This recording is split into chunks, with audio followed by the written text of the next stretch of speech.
আসসালামু আলাইকুম। শুরুতেই থাকছে সংবাদ শিরোনাম। ট্রাম্পকে নোবেল শান্তি পুরস্কার উৎসর্গ করলেন মারিয়া, এবং যে কারণে শান্তিতে নোবেল পেলেন মারিয়া।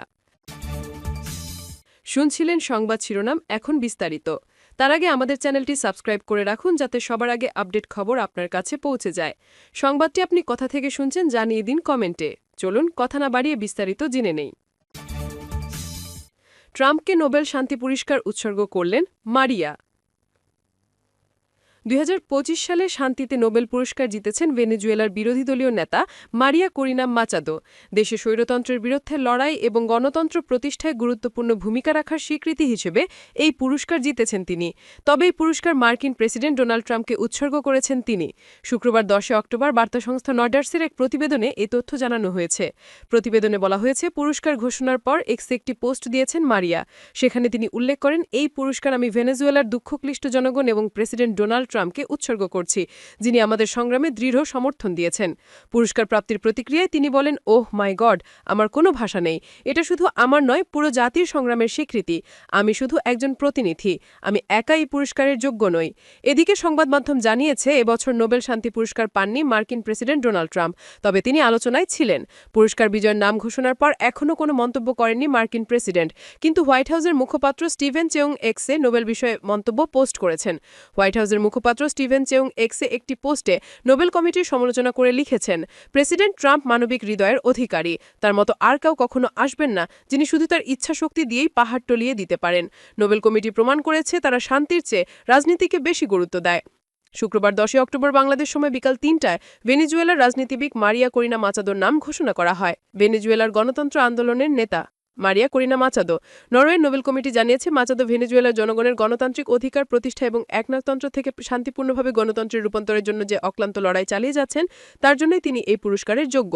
আর ট্রাম্পকে নিয়ে নোবেল শান্তি কমিটির চেয়ারম্যান জোর্গেন ওয়াটনিকে ফ্রাইডনেসকে প্রশ্ন করা হয়। বলা হয়, নিজ আন্তর্জাতিক সম্প্রদায়ের চেয়েও ট্রাম্পকে পুরস্কার দিতে চাপ দিয়েছেন। এই চাপ কমিটির কাজে প্রভাব ফেলেছে, তা নিয়েও জিজ্ঞাসা করা হয়েছে। জবাবে ফ্রাইডনেস বলেন, নোবেল শান্তি পুরস্কারের দীর্ঘ ইতিহাসে কমিটি বিশেষ বিশেষ ব্যক্তিকে নিয়ে প্রচারণা এবং মিডিয়া উত্তেজনা দেখেছে। প্রতি বছর আমরা হাজার হাজার চিঠি পাই, তাতে ওই ব্যক্তিরা কেন শান্তি পুরস্কারের যোগ্য দাবিদার তা বর্ণনা করা হয়। আমরা কেবল আলফ্রেড নোবেলের কাজ এবং ইচ্ছার উপর ভিত্তি করে আমাদের সিদ্ধান্ত নেই। ট্রাম্প দাবি করেছেন তিনি ৮টি বড় সংঘাতের মীমাংসা করেছেন এবং এ কারণেই নোবেলের যোগ্য। তবে বিশ্লেষকরা বলছেন, এবছর তার হাতে পুরস্কার না উঠলেও ভবিষ্যতে হয়তো তিনিই পেতে যাচ্ছেন। সুইডেনের প্রফেসর পিটার ভ্যালেনস্টেন এমনটাই মনে করেন। এবং যে কারণে শান্তিতে নোবেল পেলেন মারিয়া।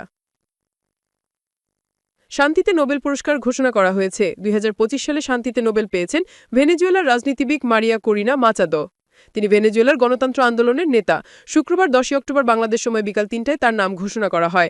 নরওয়ের নোবেল কমিটি জানিয়েছে, মাচাদো ভেনেজুয়েলার জনগণের গণতান্ত্রিক অধিকার প্রতিষ্ঠা এবং একনায়কতন্ত্র থেকে শান্তিপূর্ণভাবে গণতন্ত্রের রূপান্তরের জন্য যে অক্লান্ত লড়াই চালিয়ে যাচ্ছেন, তার জন্যই তিনি এই পুরস্কারের যোগ্য।